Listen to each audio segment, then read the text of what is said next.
रेहलीम बेनशेम। अभी तक तो आलोचनाएं हो रही थी डोनाल्ड ट्रंप की, जिस तरह के हालात ईरान के अंदर बने हैं उसको लेकर, ईरान पर हुए हमले को लेकर, ईरान की तरफ से किए गए पलटवार की वजह से और बेवजह छिड़े युद्ध को लेकर पश्चिमी देश आरोप लगा रहे थे, नाराज हो रहे थे। अब न केवल अमेरिका बल्कि उनके अपने परिवार में डोनाल्ड ट्रंप को लताड़ पड़ रही है। जी हां, ये बड़ी रिपोर्ट निकल कर आई कि डोनाल्ड ट्रंप के इस फैसले के खिलाफ न केवल अमेरिका बल्कि अमेरिका के साथ साथ उनके अपने परिवार में भी ट्रंप की आलोचना की जा रही है। अपने ही घर में घिरते नजर आ रहे हैं ट्रंप। तो खबर आपको दिखाऊंगा कि ईरान ने जिस तरीके से बड़ा हमला किया दुबई इंटरनेशनल एयरपोर्ट पर, उसको लेकर 2 बड़े एयरक्राफ्ट बुरी तरह से क्षतिग्रस्त हुए हैं। इजराइल पर हुए हमले की ताजा तस्वीरों के साथ साथ आपको दिखाता हूं कि क्लस्टर बम से आखिरकार ये अमेरिका और इजराइल क्यों घबराए हुए हैं। और नई तस्वीरें अब एक नए शहर से निकल कर आई। ये शहर कौन सा है इजराइल का, वो भी दिखाता हूं। नमस्कार, मैं हूं प्राज्वल गौतम और आप देख रहे हैं the live TV. The live TV, सच सबसे आगे।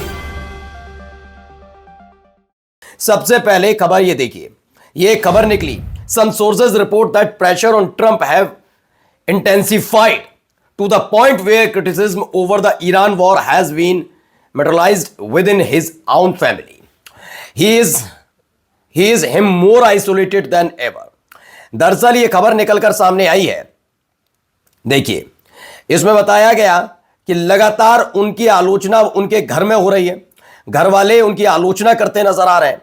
नाराजगी इस बात को लेकर सबसे ज्यादा है कि आखिरकार जब सब कुछ चंगा सी चल रहा था दुनिया में, तो अमेरिका को क्यों इसमें घसीटा गया।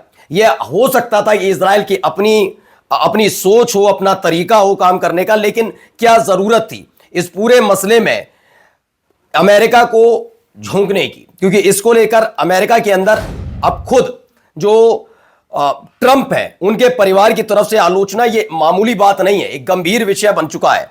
आइए अगली खबर जरा अब आपको दिखाते हैं। देखिए, एक ये खबर भी निकलकर सामने आई। 2 aircraft Emirates A380 and Saudi A321 sustain damage on the ground eight Dubai international airport during the Iranian strike attacks. Wall street journal की एक खबर, दावा किया जा रहा है कि भाई 2 एयरक्राफ्ट को गंभीर चोट लगी है।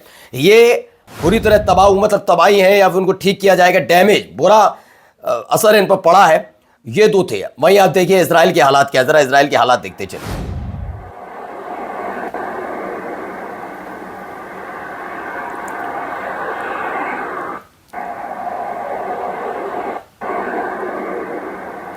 तो डायरेक्ट हिट इन इजराइल पर सीधा हमला, उसकी ये वीडियो निकलकर सामने आई। एक और तस्वीर जरा ये देखिए वीडियो में क्या हो रहा है जरा।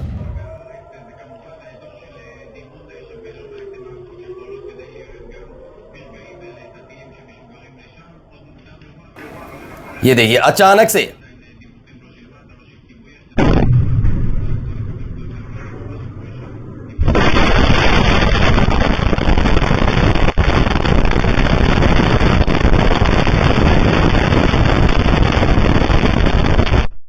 टीवी देख रहे हैं कि इजरायली व्यक्ति ने चेतावनियों को नजरअंदाज कर दिया और ईरानी मिसाइल के झटके से बाल बाल बचा है।